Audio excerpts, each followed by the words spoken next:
말씀은 이사야 6장 8절입니다. 받들어 읽습니다. 또 내가 주의 음성을 들은즉 말씀하시기를 내가 누구를 보내며 누가 우리를 위하여 가랴 하시기에 그때 내가 말하기를 내가 여기 있나이다 나를 보내소서 하였더라 이렇게 말씀하고 있습니다. 오늘 말씀 제목은 추수 때 자원하는 일꾼들입니다. 추수 때 자원하는 일꾼들입니다. 이사야서는 선지서 중에서 첫 번째로 이렇게 기록된 책이죠. 이사야라는 그러한 단어는 여호와는 나의 돕는 분, 또 여호와시여 구원하소서라는 뜻입니다. 그러한 의미가 여기 내포되어 있다는 것이죠. 여호와는 나를 돕는 분, 그리고 여호와시여 구원하소서라는 의미가 있다는 것이죠. 선지자들 가운데 이사야가 아마 주님으로부터 가장 엄한 부르심을 받은 선지자라고 볼 수 있습니다. 대단한 선지자죠, 이사야. 대단한 선지자. 그리고 성경의 많은 예언들을 하나님께서 이사야를 통해서 우리에게 알려주신 것입니다.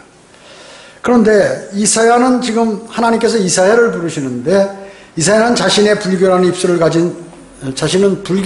가진 사람이다. 그리고 죄악된 상태에서 자신은 수치심을 갖고 있는데 주님께서 자신을 지금 부르시는 것이죠. 받아들이신 것 때문에 무척 감사하면서도 충격을 받은 것이에요. 만일 이사야가 자신이 똑똑하고 대단하며 부르심에 합당한 사람이라고 이렇게 생각한다든지 또 그렇게 자신했다면 주님께서 그를 부르시지 않으셨겠죠. 주님은 절대로 그런 사람은 안 부르시니까요. 또 그 일을 맡기시지도 않으셨을 것이에요. 주님께서 부르시어서 쓰임받는 사람들 성경에 대단히 많죠. 예를 들어서 아브라함, 모세, 이삭, 야곱, 요셉, 또 주님의 다윗, 주님의 제자들, 그리고 사도 바울, 대단히 많죠. 그 외에도. 여러분도 마찬가지로 부르심을 받은 사람들입니다. 여러분도. 주님께서 그러한 무엇이 필요하시면 누군가를 부르시는 것이죠. 그리고 보내십니다. 그 사람을 보내시는 것이에요. 자, 그러면 첫 번째 주님의 질문과 답변입니다. 주님께서 우리 인간에게 질문할 필요가 있을까요? 몰라서 이렇게 우리에게 물어보는 게 아니시죠. 그분은 이미 전지전능하신 분이기 때문에 모든 것을 다 아십니다. 그러면 그분이 우리에게 질문을 한다든지 뭘 물어보실 때 거기에는 깊은 의미가 있는 것입니다. 때로는 그분의 지혜가 엄숙한 토의를 통해서 나타나게 하심으로써 주님께서 행하시는 그러한 일들이 영원한 토의의 본인, 그리고 그리스도인이나 아니면 선지자라든지 하나님과의 그 관계 속에서 충분히 교감이 이루어진 상태에서 그러한 결과라는 것을 보여주시는 것입니다. 이사야는 주님을 보았습니다. 실제로. 구약시대 때는 실제 그렇게 직접 대화도 하고 보기도 하는 것이죠. 높게 들린 보좌에 앉으신 영광의 하나님을 이사야는 보게 되었던 것이죠. 본 것입니다. 자, 그래서 오늘 본문은 우리라는 복수형을 쓰고 있습니다. 우리라는. 내가 누구를 보내며 하나님은 한 분이신데 우리라고 얘기하죠. 이건 뭐예요? 누가 우리를 위하여 가랴? 주님께서 우리를 위하여 가랴? 아버지 하나님, 아들 하나님, 성령 하나님이죠. 성령 하나님. 이사야 6장 3절에도 보면 또 거룩하시도다, 거룩하시도다, 거룩하시도다 이 세 번을 해요. 그리고 신약의 요한계시록 4장 8절에도 천상에서 모든 영적 존재들이 거룩하시도다, 거룩하시도다, 거룩하시도다. 삼위의 하나님을 찬양하는 것이죠. 삼위 하나님을 찬양하는 것입니다. 또 이사야 6장 9절에도 보면 가서 이 백성에게 말하기를 참으로 너희가 드러나 깨닫지 못할 것이요 참으로 너희가 보나 알지 못하리라 하라. 자, 이거 누가 하신 말씀이에요? 아버지 하나님께서 하신 말씀이죠. 그런데 이와 똑같은 말씀을 마태복음과 사도행전에서도 이렇게 하셨다는 것이죠. 마태복음 13장 13절에 보면 그러므로 내가 그들에게 비유로 말하노니 이는 그들이 보아도 보지 못하고 들어도 보지 못하며 또 깨닫지도 못함이라 이렇게 말씀하고 있습니다. 이 누가 하신 말씀이에요? 아들 하나님이 하신 말씀입니다. 예수 그리스도께서 이 땅에 오셔가지고 하신 말씀이에요. 자, 그리고 사도행전 28장 25, 26절에 보면 뭐라고 말씀하셨냐면 성령께서 선지자 이사야를 통하여 우리 조상에게 잘 말씀하셨도다. 말씀하시기를 이 백성이 가서 말하되 너희가 들어도 깨닫지 못할 것이요 보기는 보아도 알지 못하리라. 이건 누구에게 누가 말씀하셨다고요? 성령 하나님께서. 자, 그러니까 성령 곳곳에 어디는 아버지 하나님이 말씀하시고 어디는 아들 하나님이 말씀하시고 어디는 성령 하나님께서 말씀하시는데 그 내용이 다 같더라 그 얘기죠. 주님께서 하신 질문 내용이 뭡니까? 오늘 본문에 내가 누구를 보내며 누가 우리를 위하여 가랴. 하나님께서 누군가를 보내야 되는데 누가 갈 사람 있는가? 이렇게 지금 말씀하는 거예요. 누가 우리를 위해서 갈 사람 가겠느냐? 이렇게 지금 말씀하고 있는 것입니다. 이스라엘에게 말씀하시고 이사야에게 말씀하시고 또 우리에게 말씀하고 계시는 것입니다. 이 말씀은 이사야가 주님의 이름으로 전달하도록 위임받은 그러한 메시지죠. 이사야가 말하지만 실제 하나님께서 하신 말씀이라고 얘기죠. 주님께서 정말 보내야 누굴 보내야 될지 몰라서 물어보시는 게 아니잖아요. 전지전능하신 분이요. 주님께서는 예를 들어서 어떤 일을 주님께서 이루고자 하면은 할 때 반드시 그 일을 하기에 적합한 그러한 합당한 사람을 부르시거나 아니면 사람들이 그 일에 합당하도록 이렇게 그 일을 만들어 주시는 거예요. 그 사람 주변에 환경을 조성시켜 주신다 그 얘기죠. 그냥 하나님께서 무대뽀로 너 이 일 해라 이렇게 말씀하시는 것이 아니라 그 사람을 필요한 사람을 꼭 부르시고 그 사람에게 환경을 조성시켜 주셔서 일할 수 있도록 만들어 주신다 하는 것입니다. 복음과 진리를 전파하고 하는 사람이라든지 하나님의 사역자라든지 다 그렇게 하신다 하는 것이죠. 그러나 이사야에게 맡겨진 이 일만큼 하나님께서 지금까지 쓰셨던 어떠한 사람보다도 아주 더 잘 연단된 그러한 일꾼이 필요한 것이에요. 그래서 지금 이사야에게 물어보는데 사실 이사야 보고 하라는 거거든요. 지금 누구 갈 사람 있는가 이렇게 물어보시는 거예요. 이사야 보고 왜 나한테 물어보실까? 자, 하나님의 일을 하려고 하면은 자신이 주님하고 친하려고 하면 그 사람은 자격이 있는 사람이 누구냐면 연단을 받은 사람이에요. 연단. 믿음에 관한 연단, 또 하나님의 말씀에 관한 것, 내 건강에, 내 모든 것에, 내 생활에, 그리고 여러 방면으로 있는 사람들을 하나님께서 시키시지. 생뚱맞게 아무것도 모르는 사람한테 너 가서 이거 해라. 나가서 죽으라고 말이죠. 마귀에게 막 반 얻어맞고, 이런 사람을 보내지 않는다. 그 얘기죠. 뭔가 쓰러져 보기도 하고, 쓰러진 가운데서 일어나 보기도 하고, 하나님의 말씀으로 훈련받기도 하고, 하나님을 의심하고 했다가, 다시 하나님에 관한 신뢰를 회복하고, 이러한 사람을 하나님께서 쓰신다는 거죠. 오늘 본문 말씀을 통해서 우리는 세 가지를 알 수 있는데, 첫째 뭐냐 하면, 주님께서 여러분에게 그분의 생각을 알리고자 한다는 것이에요. 지금 하나님의 생각이 어떤 건지 우리에게 알리고자 한다는 것이에요. 그것도 우리와 같은 사람을 통해서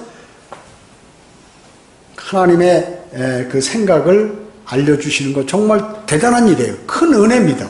만약에 여러분이 하나님의 생각 그리고 그분이 하고자 하는 의도 이거를 여러분이 깨우쳤다고 하면 안다고 하면 그건 대단한 일을 하고 있는 것이에요. 그것이 바로 하나님의 일입니다. 아, 하나님께서 이런 생각을 갖고 계시는구나 하는 걸 알도록 하기 위해서 지금 질문을 던지는 거예요. 1차적으로. 두 번째는 뭐냐면 하나님을 위해 가서 사람들에게 하나님의 말씀을 전할 사람을 지금 찾고자 하는 것이에요. 근데 너무 힘들다는 거죠. 찾기가. 그런 사람이 없다는 거예요. 별로. 없다는 것입니다. 여러분 지금 우리 1200만 대한민국에 1200만의 기독교 신자들이 있어요. 복음을 전하는 사람이 몇 명일까요? 과연? 몇 명일까요? 찾기 어려운 것입니다. 그래서 이 사람들을, 말씀을 전한 사람을 찾기가 어렵기 때문에 지금 누가 가겠느냐, 이게 그 얘기죠. 세 번째는 뭐냐면 아무나 하나님의 일을 하는 것이 아니잖아요. 오직 하나님께서 보낸 사람만이 그 일을 할 수 있는 것이에요. 하나님만이 보낸 사람이에요. 자, 그렇기 때문에 하나님의 사역을 하는 사람이나 하나님의 복음과 진리를 전파하는 사람이나 하나님께서 허락하지 않으면 할 수가 없다는 거죠. 근데 자신이 한다고 막 나서가지고 하면 어떻게 될까요? 오래 못 가는 거죠. 오래 못 가는 것입니다. 수많은 그리스도인이 중도에 실족하는 거죠. 그러면 사람들이 생각할 때, 그 사람은 하나님이 보낸 사람이 아니에요. 하나님이 보낸 사람이에요. 주님 오실 날까지 하나님이 보낸 사람들, 성경에나 우리의 그 지금 믿음의 역사, 2000년간의 그 교회 시대의 역사를 볼 때 그 사람이 죽도록 하나님하고 그 믿음이 변치를 않는 거예요. 그 일을 수행하는 거예요. 죽도록. 여러분, 로카마 목사님이 죽을 때까지 나이 들었어도 90세 넘으니 막 소리도 안 나오는데 거리 설교하고 그러잖아요. 글 쓰고 복음을 전하고 하나님의 바른 성경으로 바른 말씀을 전하고. 이성 목사님 봤죠? 이렇게 암으로 몇 년간 투병 생활하면서 의지에 앉아가지고 설교할 때가 쓰러질 때까지 설교하는 거예요. 중간에 나 못하겠나고 보따리 싸고 이런 게 없다 그 얘기죠. 그래서 중도에 실족하는 것은 그 사람이 하나님께서 보내신 사람이 아니라는 것입니다. 로마서 11장 29절에 이는 하나님의 은사와 부르심에는 후회가 없으심이라. 하나님이 한번 불러서 쓰시면 나 저거 괜히 불렀네 이런 게 없다 그게. 목회자도 그 사람이 하나님께서 부르셔서 하는데 중간에 나 이런저런 이유로 핑계 잡고 난 못하겠어 하고 하면 그 하나님 부르신 사람이 아니라 자기가 하고 싶어서 한 사람이죠. 두 번째, 하나님의 부르심에 대한 이사야의 응답입니다. 주님께서 지금 막 찾고 계시는데 그 자리에서 바로 머뭇머뭇대지 않고 내가 여기 있나이다 나를 보내셔서 있어요. 자기가 부족한 거 알아요. 이사야가. 자기 육신적인 사람이라는 것도 알고 여러 가지 부족한 면이 많다는 것을 아는데 내가 여기 있나이다 나를 보내셔서. 대단한 믿음과 용기죠. 아무나 이 말이 나오는 게 아니거든요. 나 허리가 아파서. 아이고 내가 조금 더 믿음이 좋아지면 이렇게 나오지 바로 하는 사람이 별로 없다는 것입니다. 바로 하는 사람이 별로 없는 것입니다. 이사야가 수행할 사명은 매우 좋지 않은 슬픈 그러한 일이었지만 그는 부르심에 헌신하기로 했어요. 이사야도 알아요. 지금 이스라엘이 어떤 상태에 있는지 알아. 근데 내가 이 일을 만약에 고하고 하나님의 말씀을 바로 고하게 되면 많은 사람에게 내가 시달림을 받을 것이다 라는 걸 아는 거예요. 여러분도 주님을 위해 말씀을 전하고자 하거나 행동할 것을 요구받으면 반드시 주님을 위해서 가야 하는 것이에요. 성공 여부는 그분에게 맡기는 것이에요. 그분에게 맡기는 것이에요. 그분이 뭐 준비 안 시켜주고 나가라고 그러겠어요? 아니에요. 그분은 완벽하게 다 하시고 환경도 조성해 주시는 것이에요. 이사야는 반대함 없이 자원하는 대답을 하였죠. 누가 강요한 것이 아닙니다. 누가 하라고 해서 그런 거 아닙니다. 너 한번 슬쩍 하나님께서 이사야 선지자에게 던져봤어요. 그렇게 바로 답변이 나오는 것이에요. 주님께서 부르심에 기꺼이 자청하는 사람을 주님은 사랑하신다 그 말씀입니다. 사랑하시는 것입니다. 주님은 위대하시며 영광스러운 분이시기 때문에 그분의 사역에 동참한다는 것은 대단히 영광된 일이에요. 대단히 영광된 일이에요. 아무나 하는 게 아니라 그게 이제 아무나 구원받지도 않은 사람 주님께서 데려다 쓰거나 또 주님을 사랑하지 않는 사람을 데려다 쓰거나 그러지 않으신다고요. 하나님께서. 여러분 누가 대통령이 되면 자기가 원하는 사람을 다 이렇게 내각을 자기가 원하는 사람은 내각을 구성하잖아요. 다른 사람이 뭐라고 하든 뭐 하든 난 이 사람하고 일할 거야. 왜 그럴까요? 자기가 신뢰하는 사람한테. 하나님도 마찬가지예요. 인격을 가진 하나님께서도 하나님께서 신뢰하는 사람과 하나님을 사랑하는 그 사람을 이렇게 쓰신다 그 얘기죠. 그러면 나머지 다 책임지시는 거예요. 모든 걸 다 책임지셨어요. 누가복음 9장 62절에 보면 예수께서 그에게 말씀하시기를 손에 쟁기를 잡고 뒤를 돌아보는 자는 하나님 나라에 적합하지 아니하노라 이렇게 말씀하셨습니다. 주님께서 그 많은 제자들이 있어요. 병도 고치고 먹을 것도 그냥 물고기 2마리와 보리빵 5덩어리 갖고 5,000명을 뭐니 12광주리나 남기고 이런 거 다 봤거든요. 야, 주님을 따르면 저분이 왕이다. 저분이 메시아구나. 죽은 자도 살리고 까무러치는 거죠. 저분을 따르면 난 뭔가 된다. 이런 생각을 갖고 다 따랐어요, 사람들이요. 많이요. 엄청 따랐어요. 그러니까 이제 그 제자들이 많이 12제자만 있는 게 아니죠. 따르는 사람은 이제 일단 제자로 했을 때 나를 따르라 그러니까 주여 나로 먼저 가서 내 아버지를 장사 지나게 하옵소서. 따라가긴 따라가겠는데 아버지 장례 다 치르고 오겠습니다. 이렇게 얘기합니다. 또 한 사람은요. 어떤 자는 주님을 따르겠나이다. 그러나 내 집에 있는 가족에게 작별 인사를 하게 하여 주소서. 이렇게 얘기하는 것이에요. 하여튼 이 핑계 저 핑계에 지체하면서 지연하면서 피하는 것이죠. 일을 하면서 관심은 지금 다른 곳에 있어. 아이고 지금 내 집에 무슨 일이 큰 일이 있는데 아버지 장세 지날 일도 있고 말이야. 그 조문 온 사람한테 인사도 해야 되고 뭐 일이 복잡한 게 많이 있어요. 내가 갑자기 없어지면 뭐 집안에 막 사람들이 걱정할 텐데 어떡하지 뭐 이런 생각도. 자, 사도행전 15장에서 보면 사도 바울이 전도 여행을 가다가 또 이런 세 번째는 이런 사람인데 마가라는 사람이 알죠. 마가복음 기록자 마가. 팜필리아에서 복음을 전했는데 너무 고통스러운 거야. 이거 정말. 이거 하나님이라는데 하나님께서 좀 편안히 좀 해주시고 길을 팍 뚫어서 그냥 모든 사람이 예스 하고 받아들여서 좀 이렇게 뭔가 이루어져야 되는 신이 나는데 여기 가도 사람이 잡아 죽이려고 그러고 저기 가도 모함하고 저기 가도 감옥에 잡아쳐 넣으려고 그러고 말이죠. 계속해서 이게 너무 힘든 거죠. 돌아서 버렸어요. 너무 고통스러워서 떠나버린 거죠. 사도 바울하고 하다가. 그러니까 그 다음에 전도여행 갈 때는 마가를 제껴놔버렸어요. 아유, 너하고 안 간다. 근데 마가는 좀 생각은 있었어요. 그 당시. 내가 이거 잘못했는가? 그러니까 마가와 바나바와 같이 가고 바울은 실라와 같이 이제 복음을 전하게 돼요. 빌립보의 간수 잡혀가지고 감옥에 갇히게 되죠. 바울이. 그래가지고 이제 빌립보 간수가 그 집안의 모든 사람들이 다 구원받고 침례받잖아요. 이방인들이요, 오히려. 그런데 마가가 나중에 어떻게 해요? 이제 사도 바울이 인정을 해서 마가를 데려오라고 그러고 이제 내 사역에 중요한 사람이다. 그리고 이제 마가복음을 기록하게 되죠. 회복이 되는 것입니다. 그래서 마가복음까지 기록하게 되는 것이.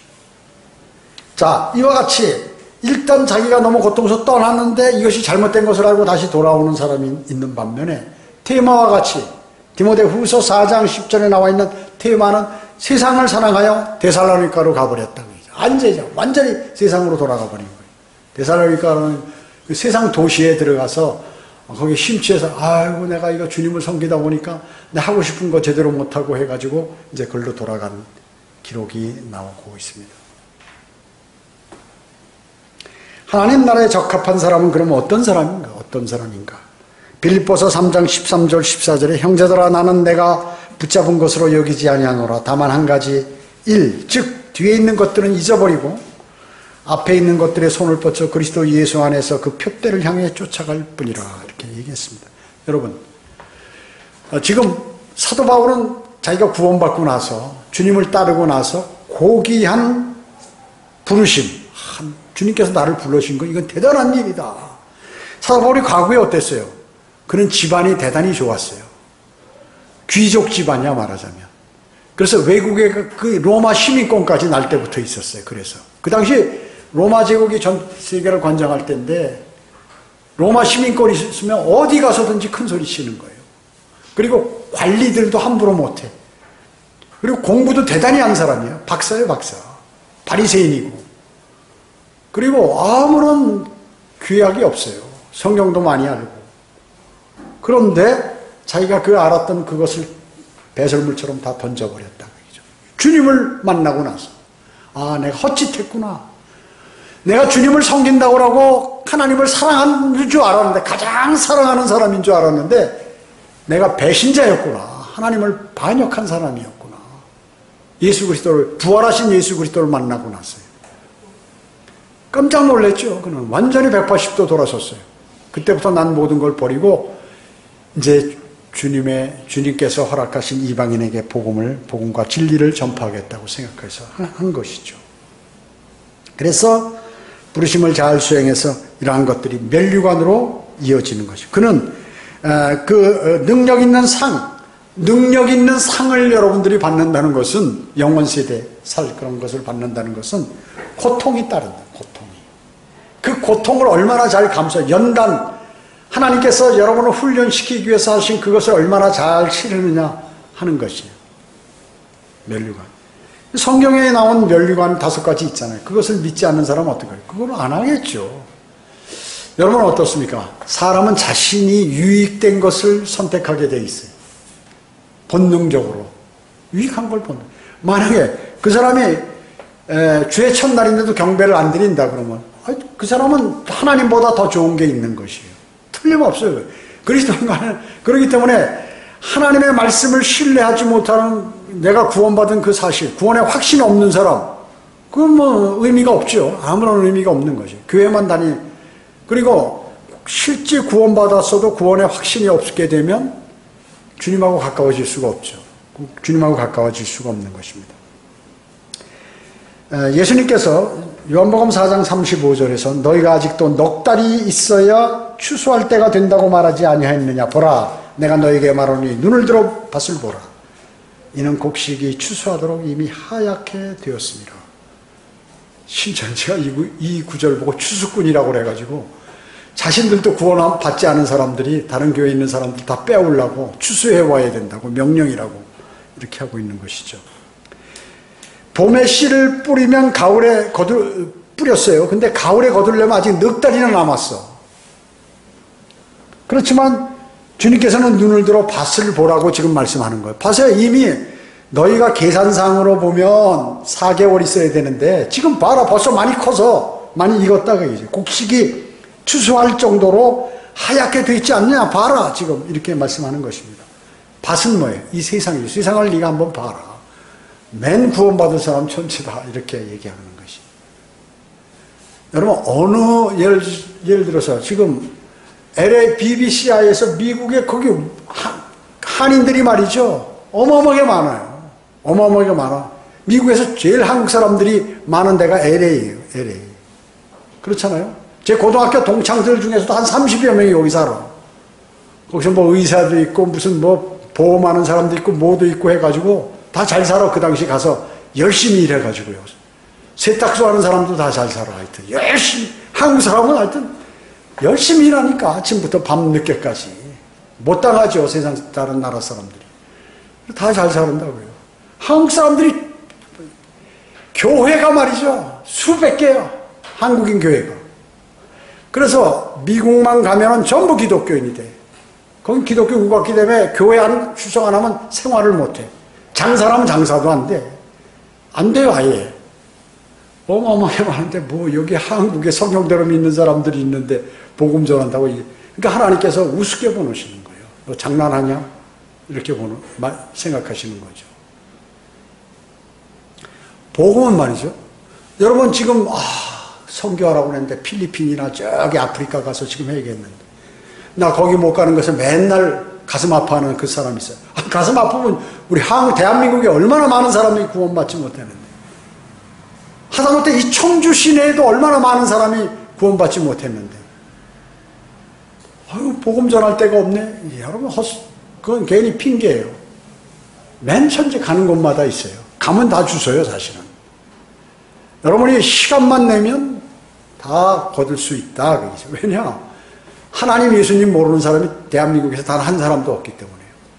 한 사람도 없어요. 전 세계에 있는 모든 사람도, 이슬람 아니라 불교인들도 하나님, 예수님 모르는 사람 단 한 사람도 없어요.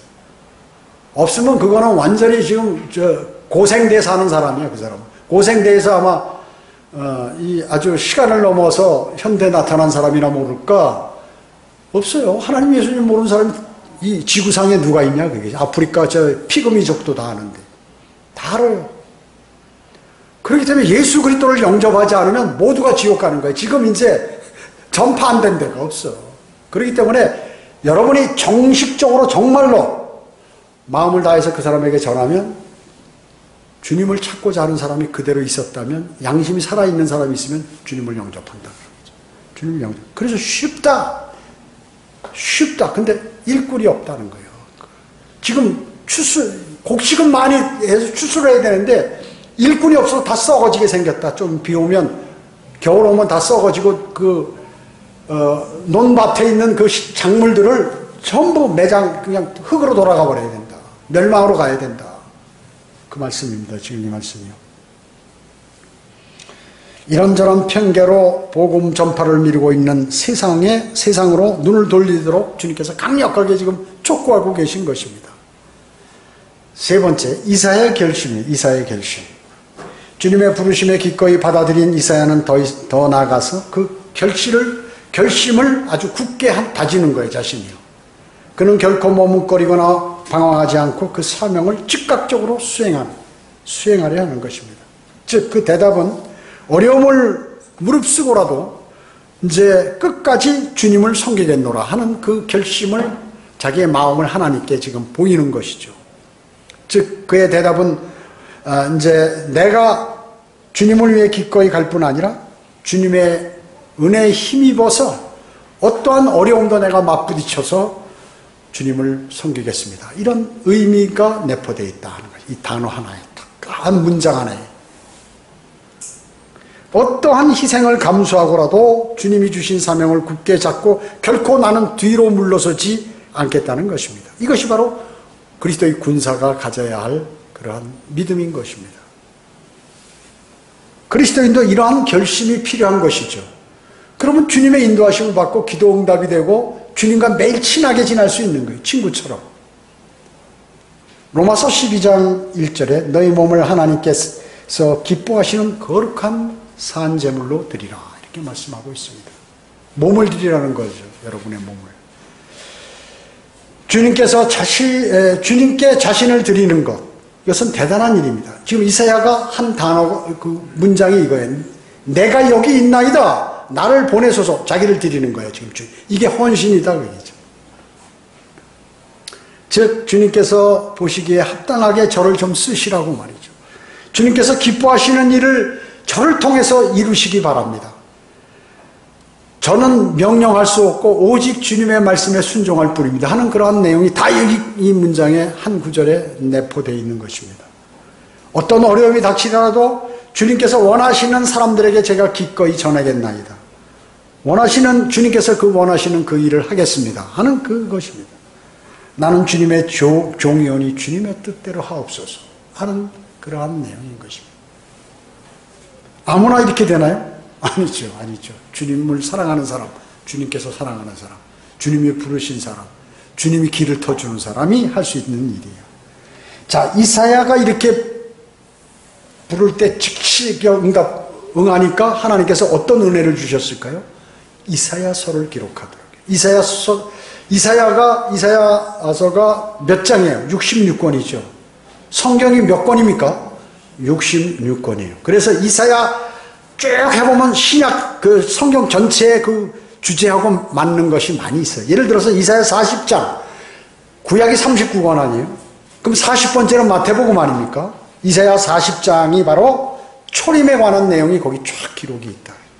대단한 은혜예요. 자, 그러면 모든 선지자가 있어요. 근데 이사야는 이제 초림부터 시작해서 재림, 천년왕국, 영원세계까지를 다 예언하도록 하나님께서 그에게 탁 그것을 주신 것이에요. 하나님이 사랑하는 사도가 누구예요? 주 예수 그리스도께서 가장 사랑하는 사도 요한 아니에요. 요한에게 요한복음, 요한 1, 2, 3서, 요한계시록까지. 요한계시록이 없으면 성경을 많이 몰랐을 텐데 잘하게. 또 주님께서 사랑하시는 사도가 누구예요? 사도 바울이고요. 성경 14권을 기록할 수 있도록. 대단하시죠, 대단해요. 자, 그러면 이사야께 주신 예언들을 허락하셨다 그 얘기죠. 어떤 것이에요? 예수 그리스도의 초림과 재림에 관해서 이사야에게 다 알려주는 거예요. 그럼 이사야는 자기도 그거 모르면서 다 얘기를 해서 성경에 기록해 놓는 것이에요. 후대 사람들이 다 보잖아요. 그뿐만 아니라 대환란과 천년왕국까지 곧 있으면 이제 주님이 재림하셔서 대환란 기간 동안에 고통당하는 그 유대인들을 다 구원시키시고 천년왕국을 건설하셔서 천년을 통치하신 그런 내용들, 그리고 대환란 기간에 적그리스도의 왕국이 임해서 활동하는 그 내용, 자세한 내용들을 다 예언하는 거예요. 이사야 선지자가. 여러분 성경에 66장으로 돼 있잖아요. 이사야가 엄청나게 많아요. 장수가 대단하잖아요. 그리고 사탄과 아마겟돈 전쟁에 대해서, 아마겟돈 유행군이 아마겟돈 전쟁에서 유행군은 전부 다 멸절되고 그때 상황들 이런 것들을 다 자세하게 예언할 수 있도록 하나님께서 은혜를 주신 것이에요. 그뿐만 아니라 이스라엘이 망하는데 다시 직결해서 이제 제사장들의 왕국이 되고 하는 그러한 내용들, 또 로마 카톨릭이 몰락하는 것, 자, 이건 전체적인 거를 다 했어요. 앞으로 이사야로부터 시작해서 앞으로 일어날 일 모든 것을 예언할 수 있도록 하나님께서 은혜를, 왜 그랬을까요? 부를 때 바로 자신이 나가서 막 주님을 사랑하고 이렇게 했기 때문에 하나님께서 은혜를 주신 것이죠. 천년왕국의 불모까지, 그리고 새하늘과 새 땅까지 전부 예언할 수 있도록 해주셨다. 그 이사야를 공부하면 이런 거 다 나오는 것이죠. 앞으로 시간 되면 할 기회가 있겠지만요. 자, 그리고 특히 이사야 53장 가장 큰 거는 뭐냐면 예수 그리스도께서 그분의 혼이 십자가에서 달려 죽으신 후에 지옥에 갈 것이다라는 그 예언도 하셨다고 얘기죠. 혼이. 이사야 53장 10절에 보면 그를 상하게 하는 것이 주를 기쁘시게 하였기에 주께서 그를 고난에 두셨도다. 예수 그리스도를 고난받게 하셨다고 얘기죠. 그의 혼을, 예수 그리스도의 혼을 속죄 제물로 만드실 때 그가 자신의 씨를 보내니 그가 자신의 날들을 늘릴 것이요 주의 기쁨이 그의 손에서 번창하리라. 이렇게 말씀하셨습니다. 혼을 제물로 드린다. 예수님의 혼이 지옥 불구덩이에 들어가서 제물로 지금 드려지는 것이죠. 예수님께서 지옥에 다녀오셨다는 그것을 이것만 갖고 믿을 것인가? 아니야. 그래서 신약에도 기록해 놓으셨어요. 마태복음 12장 40절에 요나가 사흘낮과 사흘밤을 고래 뱃속에 있었듯이 이처럼 인자도 사흘낮과 사흘밤을 땅의 심장 속에 있으리라. 이렇게 말씀해요. 자, 요나가 고래 뱃속에 들어가서 죽었잖아요. 그래서 지옥까지 내려갔죠. 그 죽었어요. 죽어가지고 그 혼이 지옥 간 거예요. 그래서 지옥에서 살려달라고 기도한 거예요. 요나가. 그러니까 지옥에서 구원받은 사람 요나 딱 선지자 한 사람이에요. 왜 그러면 주님께서 지옥에서 건져내셨을까요? 그가 니느웨에 가서 수많은 사람들과 짐승들이 구원받았기 때문에요. 그 일을 딱 한마디만 해가지고 그들이 다 순종하고 다 구원받았다고 얘기죠. 구원받은 거죠. 전부 무릎 꿇고 울며 불며 하나님께 죄 졌다고 용서해달라고 왕부터 시작해가지고 그렇게 만들었어. 한마디만 했죠. 말하기도 싫은데 하나님께서 고래 뱃속에 들어간 거 막 끌어내셔서 지옥까지 살려가지고 다시 전하라 그러니까 가서 그냥 시키니까 했는데도 그래서 요나가 위대한 선지자인데 예수 그리스도는 요나보다 더 위대한 선지자, 위대한 분이라고 말씀하시는 거예요. 그러니까 땅의 심장이 뭐예요? 지구 가운데 불덩어리에 가신다는 거죠. 그러니까 이걸 개혁성경에서는 땅속이라고 얘기해요. 땅속. 무덤에 들어간 줄 알아. 그러니까 예수님께서. 땅의 심장 속, 지구 가운데 불덩어리, 거기 갔다. 그러죠. 또 누가복음 23장 43절에서 그 양쪽에 갈린 강도 중에 한 사람 중에 이렇게 행악자 중에 복음을 전하셨죠. 진실로 내가 너에게 말하니 오늘 내가 너와 함께 낙원에 있으리라. 구약의 낙원은 지하에 있잖아요. 혼이 다 거기 같이 가신 것이에요. 또 사도행전 2장 27절 31절 두 군데에서는 그가 미리 앞을 내다봄으로 그리스도의 부활에 관하여 말한 것은 주의 혼이 아주 이제 혼이 정확하게 지옥에 버려지지 아니하였으며 또한 그의 육신도 썩어짐을 보지 아니하였다는 것이라. 아, 예수님의 혼이 지옥 갔다고 명확하게 우리 성경에는 돼 있어요. 이게 이제 개혁 성경에는 음부, 그러니까 어두움에 무덤에 간 모양이다 이렇게 알도록만 돼 있죠. 예수 그리스도의 혼이 우리가 가야 할 거기 가서 대신 불 속에 갔다, 지옥에 가셨다고 얘기죠. 에베소서 4장 9절에서도 따라서 그가 올라가셨다는 것은 그가 땅의 더 낮은 부분, 땅속 이렇게 무덤 속이 아니라 더 저 밑에 낮은 부분까지 가셨다는 것이 아니고 무엇이냐 이렇게 말씀하셨어요. 자, 그리고 베드로전서 3장 19절에서도 그가 성령으로 감옥에 있는 영들에게 가서 전파하셨다 이렇게 얘기했죠. 성령으로 감옥에 있는 영들이 누구예요? 지옥에 있는 그 타타로스에 있는 타락한 천사들에게 해서 심판을 경고하셨다고 그랬죠. 그리고 건너오셔서 지하 낙원의 베드로전서 4장 6절은 이런 연으로 죽은 자들에게도 복음이 전파되어 복음이라고 했어요. 육체로는 사람들과 함께 일치하여 심판을 받으나 영으로는 하나님과 일치하여 살게 하려 함이라.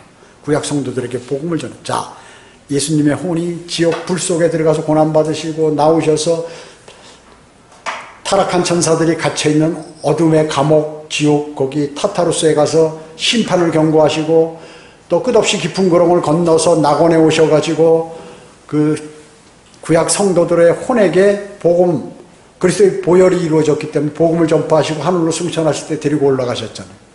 이런 일들이 있으셨다는 것이죠. 이것을 과거 먼저 신약보다도 구약 이사야 선지자에게 먼저 얘기하시고 신약에도 또 거기에 증명할 수 있는 그러한 말씀들을 다 기록해 놓으신 것이에요. 그래서 여러분을 대신해서 그분이 지옥에 가서 고난을 받으셨고 내가 갈 곳에 가서 그리고 부활하셨어요. 우리의 죄들을 다 거기다 내려놓으시고요.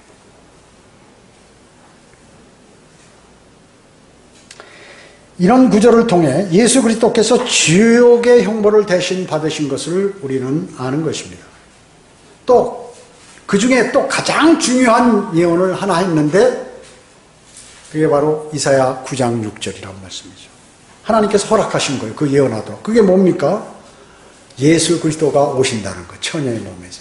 그뿐만 아니라 그분이 하나님이다 라는 거예요. 이사야 9장 6절에 보면 이는 우리에게 한 아이가 태어났고 우리에게 한 아들이 주어졌으니 정부가 뭐예요? 통치하는 것. 정부가 그의 어깨 위에 있을 것이요 그의 이름은 경이로운 분이라 상담자라 능하신 하나님이라 영원하신 아버지라 화평의 통치자라 불리리라.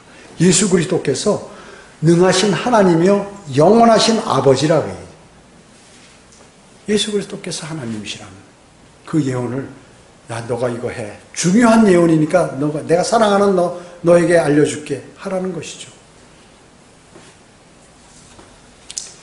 결론적으로 여러분은 주님의 부르심에 응답하고 그분의 능력에 힘입어야 합니다. 이사야와 같이.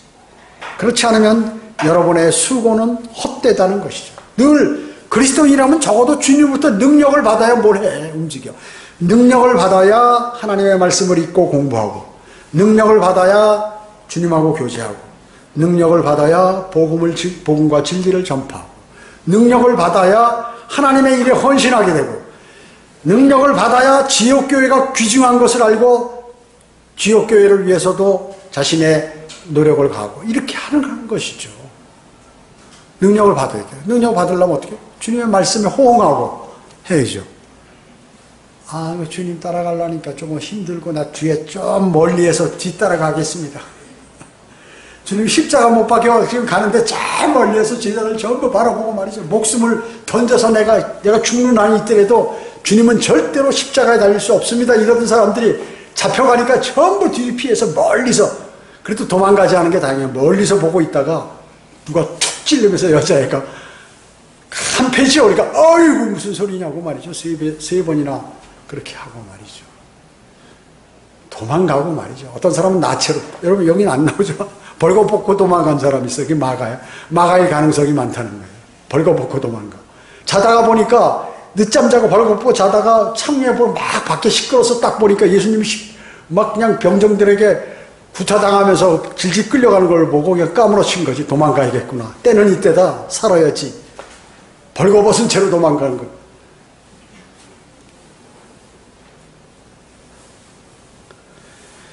그래서 주님께서 사랑하셔서 나중에 다 부르시잖아요. 완전히 반역은 안 한 거야. 완전히 반역한 거는 아니고 세상으로 돌아간 건 아니고 잠시 무서워서 피했어요. 그러니까 큰 은혜는 받지 못하고 조그만 은혜라도 받는다.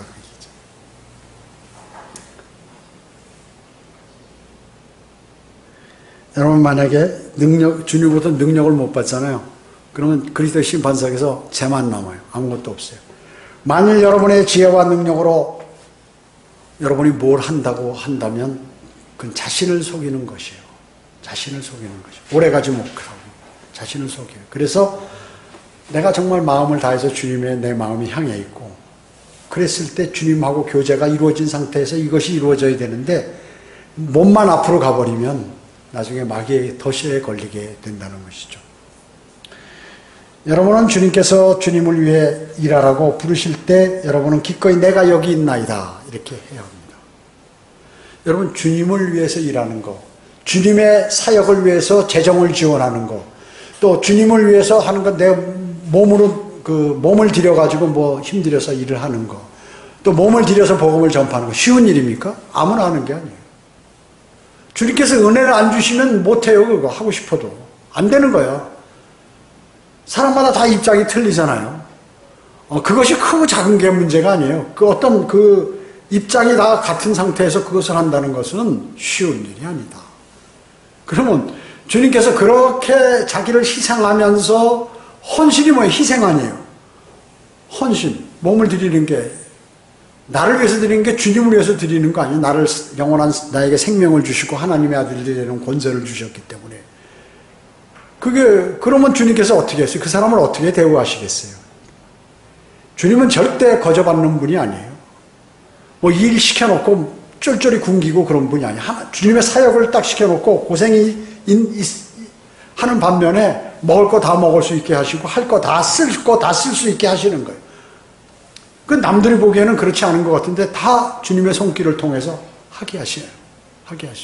여러분이 만약에 정말 진정 주님을 향한 그런 마음이 내 의지대로, 내가 판단대로, 내 꾀대로 하는 것이 아니고 주님을 사랑하는 마음과 주님께서 나에게 허락하신 그 일들을 한다고 하면 여러분에게는 많은 앞길에, 여러분의 전도에 정말로 좋은 일들이 많이 있다. 그것은 무슨 세상을 자랑하는 좋은 일이 아니라 내가 머리가 아픈 게 머리 아픈 게 없어지고 잠 안 오는 게 잠 안 오는 것이 없어져 버리고 내가 무슨 말만 나에게 관해서 무슨 얘기만 들으면 막 흥분해 버리는데 이런 게 없어져 버리고 나를 자랑하던 이러한 것들이 없어져 버리고 주님을 자랑하게 되고 막 이런 것들이 내 입에서 예수 그리스도가 막 입에서 나가게 되고 나도 모르는 사이에 이렇게 돼버리는 것이. 그런데 이 일을 못하도록 마귀는 계속해서 사람을 끌어내려요. 멀어지도록 만드는 거예요. 힘들도록 만들죠. 주님께서 여러분을 찾을 때 내가 여기 있나이다 하는, 만약에 여러분이 주님이 찾을 때 내가 여기 있나이다 했을 때 뭐예요? 여러분이 주님을 찾으면 그래 내가 여기 있다 하고 얼른 나타나신다 그 얘기죠. 그렇잖아요? 주님이 나를 찾을 때 여기 있습니다 하면 내가 주님 부르면 그래 뭐야? 네 원하는 게 뭐야? 이렇게 하신다 그 얘기예요. 잘 하셔야 돼요. 핵심을 알아야 돼. 핵심. 공부 잘하는 사람이 왜 공부 잘할까요? 잡다한 거 필요 없어. 시험에 나올 거 딱 잘하면 이게 중요한 거 당구장 표시 탁탁 하고 이거 뭐 핵심 그것만 알면 그냥 설설 해도 점수가 잘 나와.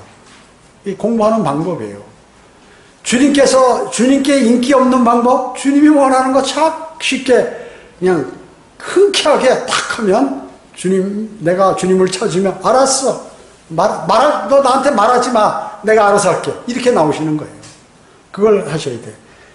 여러분이 주님 나를 보내소서 여러분이 그렇게 주님께 말씀드리잖아요. 그러면 가라. 네가 어디를 가든지 내가 보호하겠다. 너에게 힘을 주겠다. 네가 요청하는 거 다 해주겠다. 이 말씀이에요. 여러분이 바라는 거 있잖아요. 정말 과거부터 기도하고 응답 안 되는 거. 그 방법 하나 중요한 거. 주님의 이와 같이 이사야와 같은 이 마음을 갖는 것이에요. 이런 행동을 하셔야 돼요. 그러면 주님께서 바로 하시는 거예요. 네가 무엇을 하든지 내가 책임지겠다는 거예요. 대단한 일이에요. 주님을 따르고 주님께서 인정해 준 선지자나 사도나 사람들이나 그리스도인들 모두의 공통점이 뭐냐면 세상과 비교했을 때 내가 소원해 볼 건데 그것을 주님 앞에 탁 같은 그 마음을 그 일을 내가 하겠다고 탁 한 사람이에요. 그랬을 때 성경에 이름을 기록해 놓으시고 많은 성경을 기록하도록 하시고 여러 사람 입에 회자되도록 하시고 그 사람 간증으로 많은 사람이 구원을 받게 되고 그 사람 간증으로 인해서 많은 사람이 주님을 찾게 되고 그런 것이에요. 여러분이 만약에 지금 모르잖아요. 뭐 누구 여기 가서도 얘기하고 여기 가서도 얘기하고 여기에서 근데 그 사람이 나중에 어떻게 될는지 몰라요. 제가 유튜브 설교하잖아요. 유튜브 시청자 가운데서 어떤 사람이 있는지를 몰라요. 어떤 사람이 나타날지 몰라요. 어떤 주님을 사랑하는 사람, 능력 있는 사람, 하나님을 사랑하는 사람, 이사야보다 더 훌륭한 사람, 주님이 더 사랑하고 주님의 말씀에 순종하는 그 사람이 나올지 모르는 거예요. 분명히 있습니다. 그게. 여러분이 나누는 전도지 한 장을 그걸 받아가지고 그 사람의 생이 변화되는 사람이 나타난다. 그게요. 그게 하나님의 능력이에요. 그 능력을 맛보지 못한 사람은 주님을 신뢰하지 않아요. 주님을 신뢰하지 않아요. 그러니까 여러분 모두는 그런 이사야와 같은 그러한 믿음을 견지함으로써 주님의 힘을 받아 능력을 받아 주님께서 요구하시는 많은 것들을 주님께 돌려드리고 또 여러분에게 주님께서 많은 것들을 허락하셔서 늘 친하게 그리고 쉽게 그리고 아름답게 그리고 세상과는 단호하게 이렇게 해서 주님과 가까운 그러한 그리스도인이 되기를 주님은 원하시고 그래서 오늘 이사야 이 말씀을 우리에게 6장 8절을 말씀하고 계시는 것입니다. 기도하겠습니다. 주님 감사합니다. 저희들 오늘 주님의 말씀을 여기저기에서 다 이렇게 들어서 하나님의 말씀을 마음속에 담았습니다. 핵심은 주님을 첫째로 사랑하고 주님의 부르심에 응답하는 담대한 그리스도인이 되기를 주님은 원하고 계시고 그 뒤에 모든 것들을 책임져 주시는 그러한 것들을 저희에게 알려주십니다. 너무나 귀한 말씀입니다. 이 말씀을 마음속에 담아 승리하는 삶으로 주님 인도해 주시길 원합니다. 은혜 감사드리오며 다시 오셔서 저희를 데려가실 주 예수 그리스도의 이름으로 기도드립니다. 아멘.